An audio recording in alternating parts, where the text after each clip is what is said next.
contenido de este canal es únicamente educativo e informativo y refleja las experiencias personales del creador. No se recomienda replicar los procedimientos mostrados sin la formación técnica adecuada ni las medidas de seguridad correspondientes. La información presentada puede contener errores, omisiones, simplificaciones o quedar desactualizada en el tiempo. Se recomienda al espectador verificar y contrastar siempre la información con fuentes actualizadas antes de aplicarla. Desde ya, muchas gracias por la atención.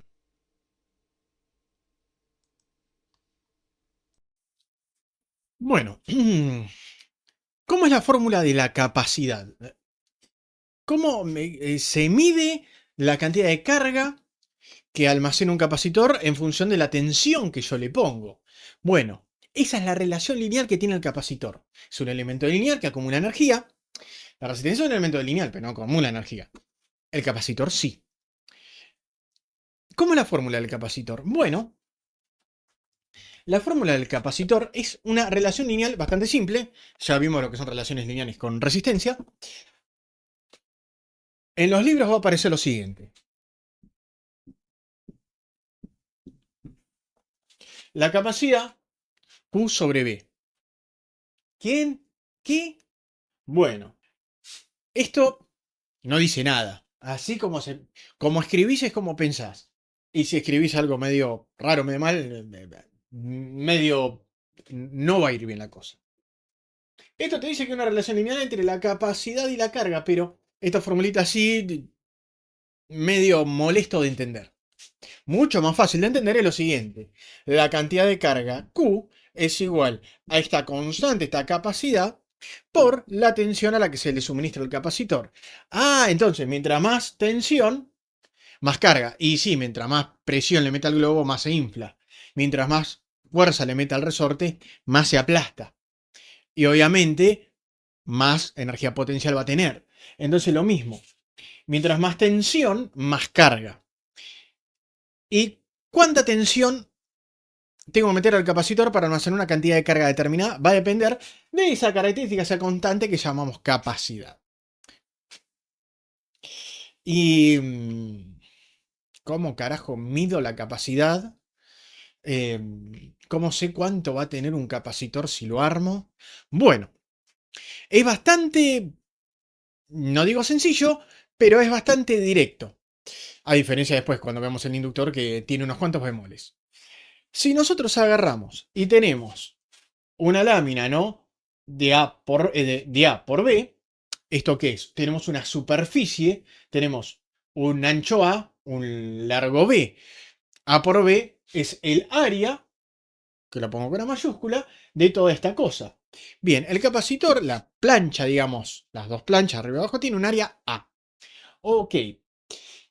En el medio tenemos el dieléctrico, el no conductor, que puede ser aire tranquilamente, con un espesor D. Con estos datos podemos saber qué capacidad tenemos. Bien, ¿qué capacidad va a tener un bicho con estos datos? Va a ser la siguiente. C va a ser igual a... Bueno, mientras... Vamos a ver que es bastante lógica esta fórmula. Si tenemos un área grande, mientras más área tengamos, más carga se va a juntar. Así que el área tendría que estar multiplicando. La área tendría que estar arriba, ¿no? Bien, A tendría que estar arriba. Y sí, está arriba, oh sorpresa. Bien, con la distancia que va a pasar. Y bueno, mientras más alejadas van a estar las placas, las cargas de este lado van a influir menos a las cargas del otro lado. O sea que influiría de manera negativa. Ah,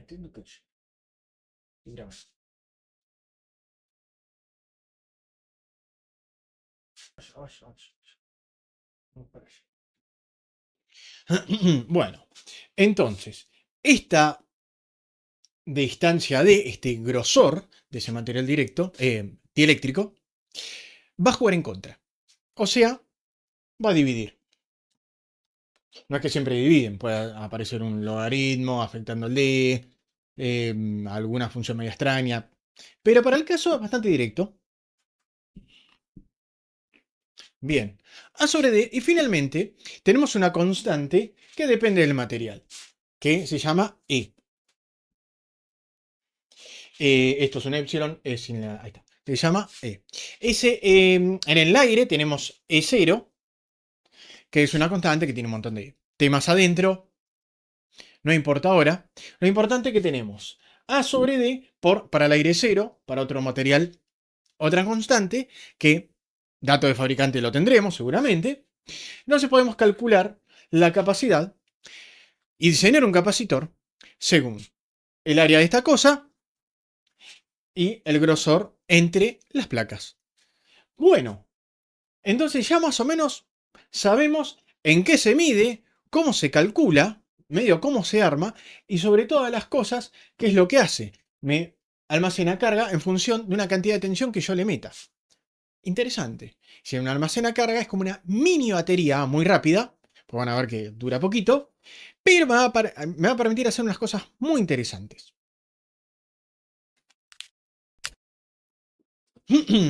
Carga y descarga del capacitor. ¿Cómo viene la mano? Bueno, nosotros sabemos que con el switch, ajá, me olvidé ponerle switch. Con el switch en posición 1, el capacitor va a empezar a obtener carga con una I de carga moderada por la resistencia de carga. Inicialmente el capacitor es un cortocircuito, pasa todo. Bueno, inicialmente vamos a tener una corriente como si acá no hubiera nada y la corriente va a ser la que dice la resistencia de carga y la tensión de este muchacho. O sea, acá tengo 5 volts, acá tengo 1 kilo ohm, voy a tener 5 miliamperes. Bueno, entonces, y de carga. Inicialmente va a ser B sobre, por ley de Ohm, la resistencia de carga.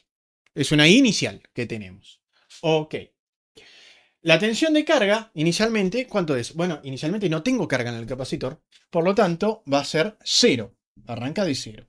Perfecto. Y esto evoluciona con una curva un poco particular, una forma de crecer, que se llama, son una familia de curvas, de funciones, que tienen un comportamiento exponencial. ¿Por qué? Porque aparece e a la x o e a la menos x por todos lados. Lo vemos más adelante. Ahora que se entienda, digamos, intrínsecamente y se entienda, a ver, la idea es que se entienda de una manera intuitiva cómo carga esta cosa. Bien, estos son diagramas cartesianos, este es el eje de tiempo, y en el tiempo va a cargar de una cierta manera. Bien. ¿Hasta dónde carga el capacitor? Bueno, hasta la tensión B. Más de ahí no pasa. Perfecto. En realidad, esto va a ser lo que se llama una curva.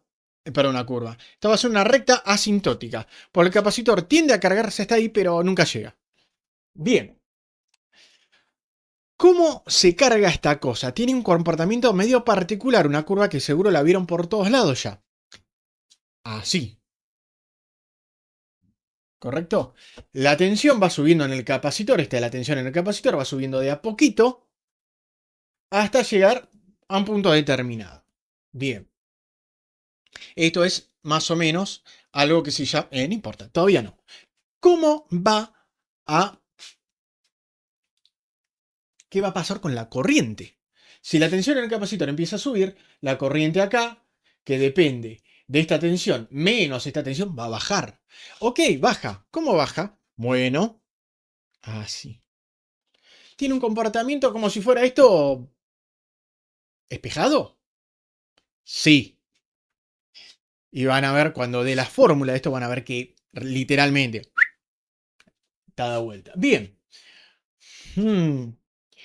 Entonces, la corriente cae y esto sube hasta casi B. ¿Hay algo que me diga en qué tiempo pasa eso? Efectivamente, para eso sirve el valor de la resistencia de carga y C. Hay un valor que se llama tau. Va a ser muy importante después. Por lo pronto es el tau de carga, porque estamos dependiendo de la resistencia de carga, que es la capacidad por la resistencia de carga. C por RC es un valor que da en escala de tiempo. Esto es C por RC, es un tiempo determinado. Nanosegundo, microsegundo, milisegundos, segundos, etcétera, etcétera. Bien. ¿Qué es tau? Bueno, es un valor que me dice cuánto se va cargando el capacitor. Más o menos, si estamos en 3 taus, acá, esto es 3 tau de carga. ¿Qué va a pasar en 3 tau? Y el capacitor se va a cargar al 90 y pico por ciento. Vamos a ver por qué cuando, ¿no? Cuando veamos la fórmula. Bien, entre lo que ustedes tienen que saber por ahora, lo que me interesa que se tenga en cuenta es que en 3 tau, llegamos al 90 y pico por ciento. Listo, no me interesa más nada. Bien, entonces estoy casi a la tensión B. Perfecto. Estoy casi a la tensión B. Y la corriente es casi cero. Bueno, yo del gráfico, ¿puedo ver tau? ¿Puedo sacar tau? ¿Cómo sé cuál es tau? Bueno, hay varias opciones. Si yo acá mido esto y tengo el valor de resistencia, puedo sacar la capacidad. Si mido esto, perdón, si mido esto y lo divido en 3, puedo sacar la capacidad. Lo podría hacer uno en oscilograma. Si yo agarro y encima quiero valor de capacidad, bueno, ya tengo el tau. Si tengo RC, dividido, puedo sacar el valor de capacidad. Ahora, la pregunta es, en un diagrama de esto, ¿puedo sacar el tau directamente de alguna manera? Bueno, hay un truco interesante. Si ustedes ponen así una recta, lo que se llama tangente, en la base acá de la curva cuando arranca, va a dar justo en el valor de tau. Tau de carga para el caso. Pone una recta acá, tangente a la curva, donde corta acá con B, TC, tau. ¿Por qué lo van a ver todos estos trucos cuando veamos la fórmula? Por ahora les estoy mostrando los efectos que tiene esta curvita. Bueno, muy lindo. Entonces, nuestro capacitor carga con una constante asociada tau, que es R por C. Esto lo voy a corregir. La constante es R de carga por C. Porque C por R no suena raro. Bien, esta es la forma de carga del capacitor.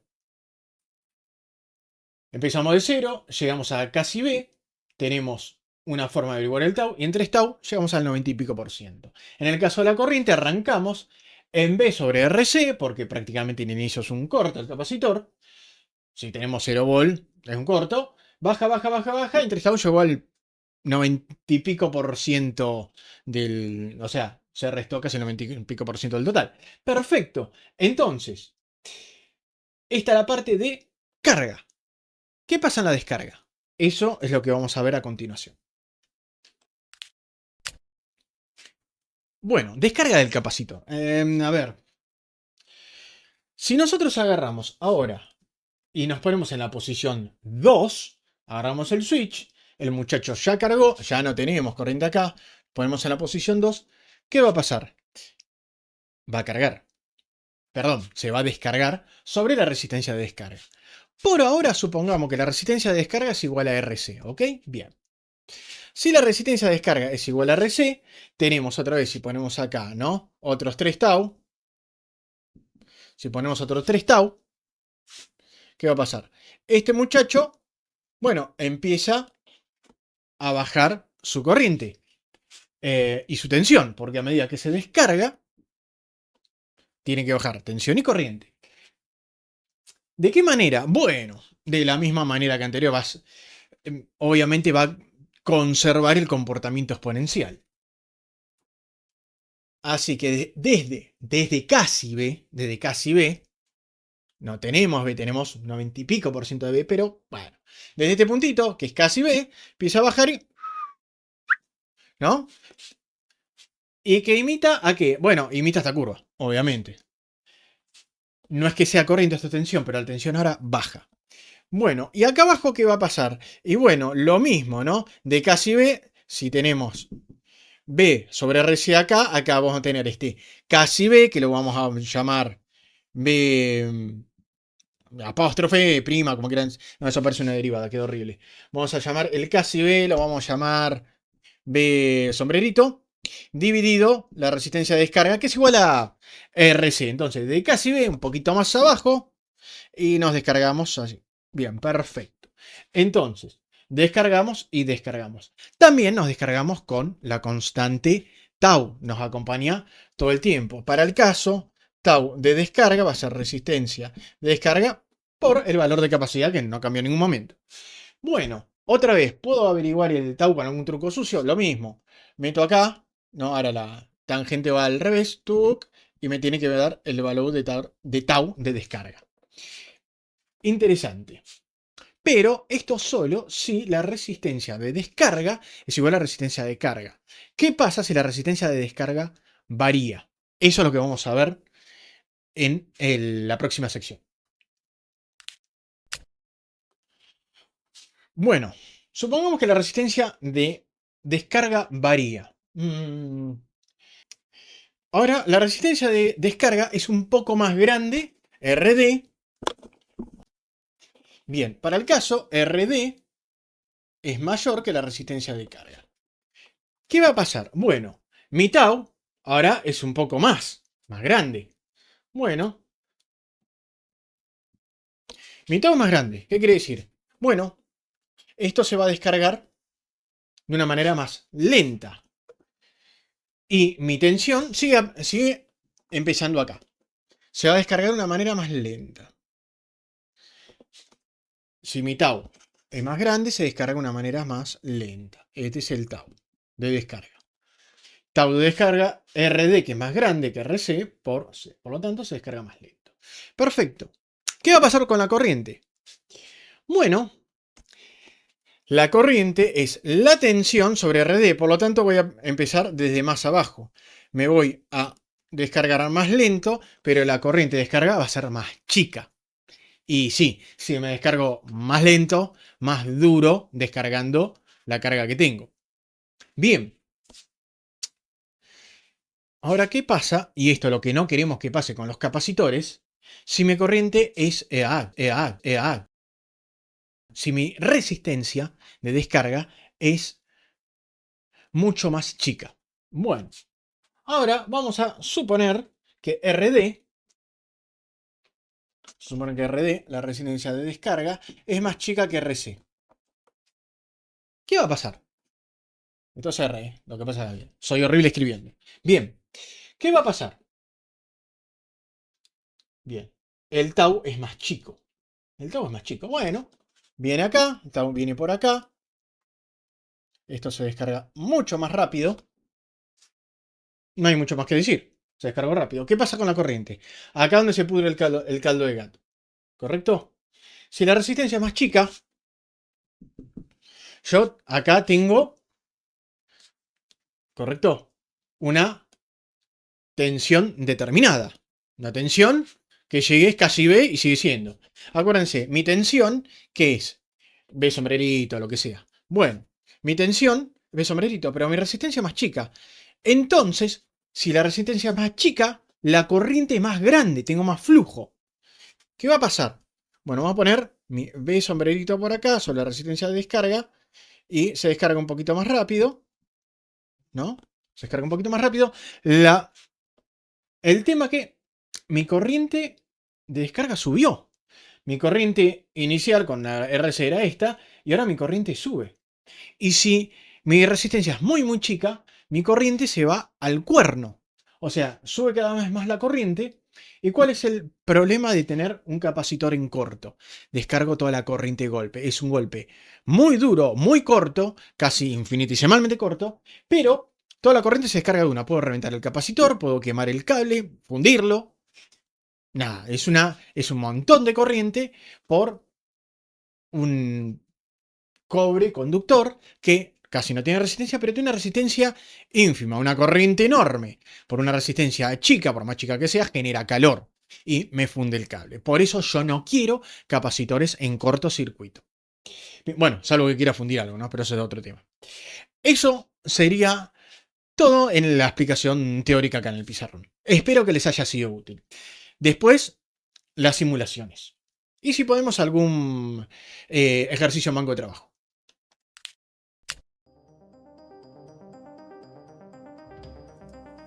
Bueno, llegamos al final. Desde ya, muchísimas gracias por ver e interesarte en este tipo de contenido. Si algo de lo que hice fue útil, genial, misión cumplida. Puedes apoyar este canal dejando tu like o suscribiéndote, ayuda muchísimo. Si querés colaborar para que esto siga creciendo, abajo en la descripción del video van a estar las diferentes opciones como Cafecito, Patreon, etc. No es obligatorio, pero ayuda un montón. Desde ya, muchísimas gracias y nos vemos en próximos videos. Hasta luego.